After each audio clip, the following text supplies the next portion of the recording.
Frères et sœurs en Jésus-Christ, bonjour. Bienvenue une fois de plus dans notre émission Une minute avec Dieu. Aujourd'hui, nous sommes lundi 29e jour du mois de mai de l'an 2023. Nous rendons grâce à Dieu, nous bénissons Elohim, le Dieu créateur du ciel et de la terre, en Jésus-Christ notre Seigneur et Sauveur, pour la grâce qu'il nous donne de partager encore ensemble en ce jour. Je suis le serviteur Manel.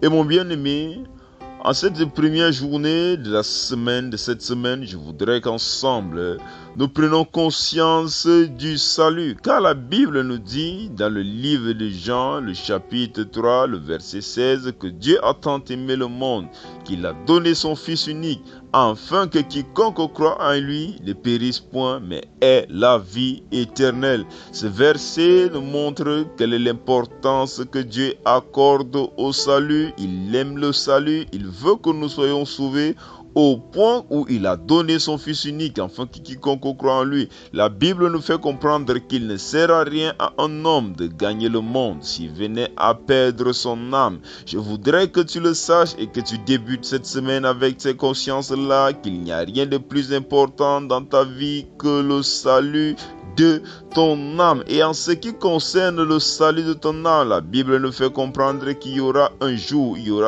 ce sera le jour du jugement dernier. Et beaucoup parmi nous ont même déjà tendance à blaguer de cela lorsqu'on parle du retour du Seigneur Jésus-Christ. Et lorsque une personne veut dire par exemple que quelque chose n'arrivera jamais, cette personne utilise l'exemple pour dire que même le Seigneur Jésus-Christ est arrivé. Je dis ceci pour des personnes qui ne croient même pas au jour du jugement dernier, pour des personnes qui se disent que cela n'arrivera jamais.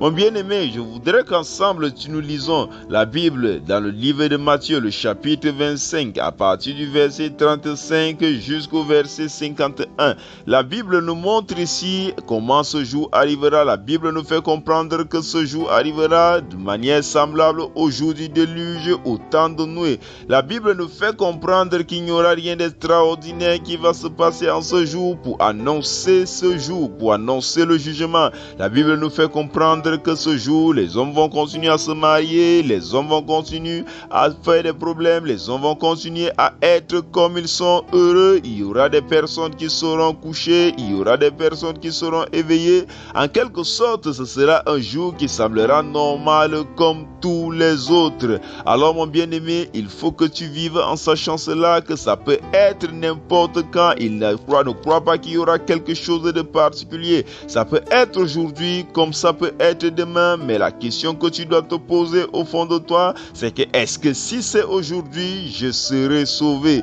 Et aujourd'hui, je voudrais encore une fois te dire que ce n'est pas compliqué pour que tu sois compté parmi les sauvés. Ce n'est pas compliqué pour être sauvé, car la Bible nous dit dans le livre de Jean, dans le livre de Romains, le chapitre 10, le verset 10, la Bible nous fait comprendre que pour être sauvé, ce n'est pas compliqué. Tout ce que tu as à faire, c'est d'accepter le Seigneur Jésus-Christ dans ton cœur comme ton Seigneur et Sauveur, de donner ta vie et de l'invoquer afin qu'il vienne et prenne le total contrôle. Alors mon bien-aimé, nous allons prier comme d'habitude. Prends une position, celle qui te semble la plus humble possible. Prions ensemble afin de confier notre vie, notre journée au nom de Jésus-Christ. Nous sommes en prière. Dieu Tout-Puissant, Dieu Créateur du ciel et de la terre, Elohim Adonai, nous venons devant ta face dans le nom puissant et souverain du Seigneur Jésus-Christ. Éternel, nous voulons tout d'abord te confier entièrement nos âmes. C'est pourquoi nous nous confessons encore une fois de plus en ce jour. Nous confessons une fois de plus le Seigneur Jésus-Christ dans nos vies comme notre Seigneur et notre Sauveur personnel. Seigneur, entre tes mains, nous nous remettons, afin que tout ce qui nous concerne, Seigneur, te concerne également toi.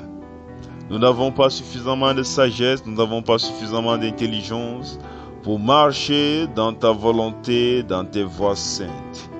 Mais Éternel vivant, nous avons foi, nous avons confiance à ta parole qui nous dit que tu nous envoies le Consolateur, lui qui nous enseigne et lui qui nous conduit dans toutes choses. Aujourd'hui, Père éternel, nous prions afin que cette parole soit effective dans notre vie. Remplis-nous du Saint-Esprit, qu'il nous conduise tout au long de cette semaine. Remplis-nous du Saint-Esprit, qu'il nous conduise tout au long de cette journée.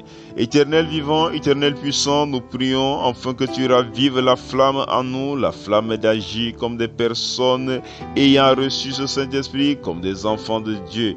La soif de la prière, et remplis-nous, éternel vivant, afin qu'en cette semaine, nous soyons non sur la domination de l'ennemi, mais nous soyons ceux qui dominent sur tous les plans. Car tu es mort à la croix et tu as ressuscité, tu nous as donné l'autorité, et sur cette autorité, nous nous tenons maintenant, nous déclarons dans le nom de Jésus-Christ que toute action de l'ennemi, tout plan diabolique, tout ce qui a été prévu, tout ce qui a été dit par le monde des ténèbres contre nous en ce jour est nul et sans effet. Nous prophétisons la victoire, nous prophétisons la vie dans la paix, dans la joie, dans l'amour, au nom puissant et souverain du Seigneur Jésus-Christ. Entre tes mains, éternel vivant, nous nous remettons et nous savons, Père éternel, que tu nous conduis dans le bon sentier.